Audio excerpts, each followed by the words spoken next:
Halo teman-teman, balik lagi di channel aku, Soraya Alidia. Dan hari ini, makasih banget ya udah klik video aku. Hari ini aku mau ceritain pengalaman pernikahan seseorang yang bener-bener di luar nurur.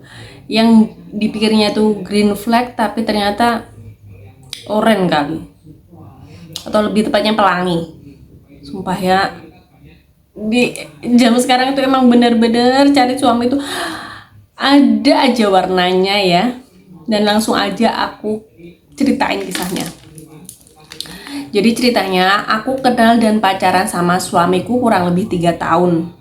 Dan semasa pacaran itu kita emang bener-bener gak aneh-aneh, bener-bener yang aman, gak di luar batas. Kita paling pergi nonton, makan, jalan-jalan gitu aja. Aku kagum banget karena dia bilang menjaga dan menghormati dan hormat sama perempuan. Apalagi aku yang gadis dari kampung ini. Long short story, kita nikah nih. Ternyata kehidupan nikahku nggak seperti yang aku idamkan. Suamiku baik, semua di provide. Aku dibawa tinggal di kota besar sama dia. Tapi aku ngerasa ada yang miss di antara hubungan ini. Yap, hubungan suami istri.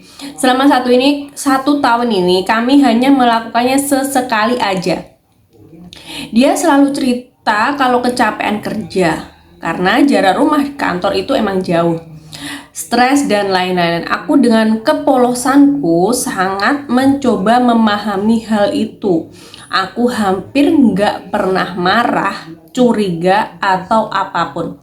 Sampai suatu hari aku dinyatakan hamil. Kami bahagia seperti pasangan pada umumnya, menyiapkan segalanya, keperluan bayi dan lain-lain. Sampai di suatu malam, ketika usia kandunganku menginjak 7 bulan, aku ingat banget momen itu. Aku yang hamil besar mulai gerah, susah tidur. Aku kebangun malam-malam. Bisa kan ya, bayangin apalagi yang emak-emak udah pernah hamil.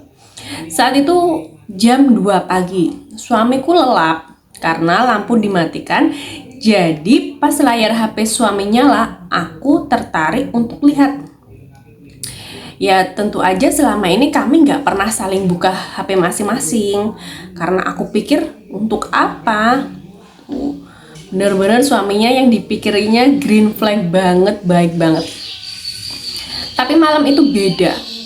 Aku ambil HP-nya, tapi notif yang muncul bukan dari aplikasi chat, telepon, atau media sosial, tapi dari sebuah aplikasi warna biru. Apa ya, aku pun juga nggak tahu ini apa. Aku buka aplikasi itu. Hal yang pertama yang terucap adalah bisikan astagfirullahaladzim berkali-kali. Di sana foto laki-laki bertelanjang dada dan ada juga yang full badan.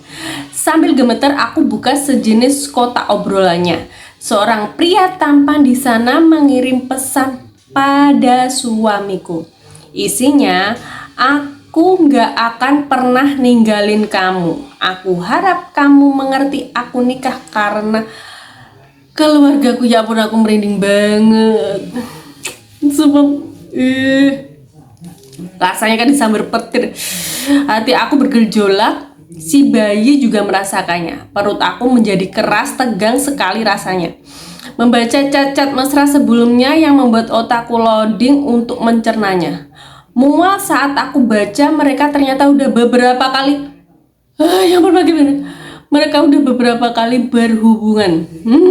Ya ampun, merinding banget. Di pikiranku, aku gimana? Bayiku gimana? Apa dia berpenyakitan? Apa kami tertular? Ya ampun, sumpah takut banget lagi hamil kan. Aku tutup HP-nya, berusaha kalau ini cuma mimpi. Mulai pagi itu aku melihat suamiku bukan orang yang sama lagi. Ya ampun, ya iyalah, aduh takut banget kalau sampai ketular penyakit ke anaknya, ya nggak sih? Hari itu semua berjalan lambat. Aku menimbang-nimbang apa yang aku harus bilang untuk membahas ini. Dan akhirnya saat duduk berdua aku bilang, aku malam buka HP kamu. Aku baca chat dari W. Di aplikasi. Suamiku murka, defensif. Dia berusaha mengelak saat yang aku ingin cuma sebuah kejujuran. Kami bertengkar, aku memaki, dia memaki. Dia menjambak rambutku dan mengancam agar aku harus diam dengan rahasia ini. Dia merasa sudah membeli aku dengan semua hal yang dia beri. Setelah hari itu, 1, 2, 3 hari kemudian kami hidup dalam diam. Semua dilakukan hanya sekedar rutinitas. Dan akhirnya ada satu hari aku mengambil keputusan. Tepat 2 bulan lalu saat suamiku entah kemana gak pulang 3 hari, aku telepon kakak suamiku untuk datang. Ayahku dari kampung juga datang. Di sana aku jelaskan semuanya.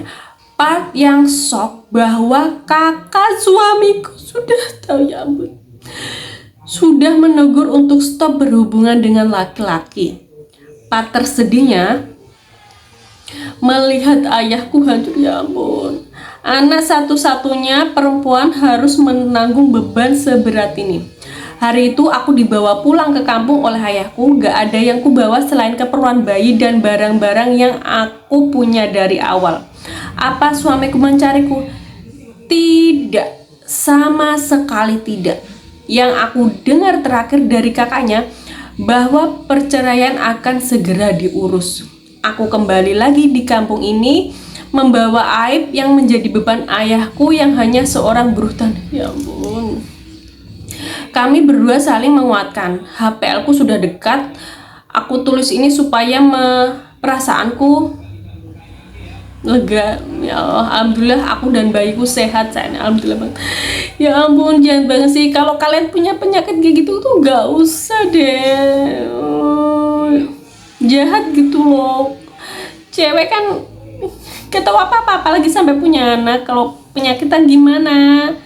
Kalian yang melakukan masa orang lain yang, aduh, sumpah nggak habis thinking baca cerita kayak gini tuh bener-bener di luar nalar.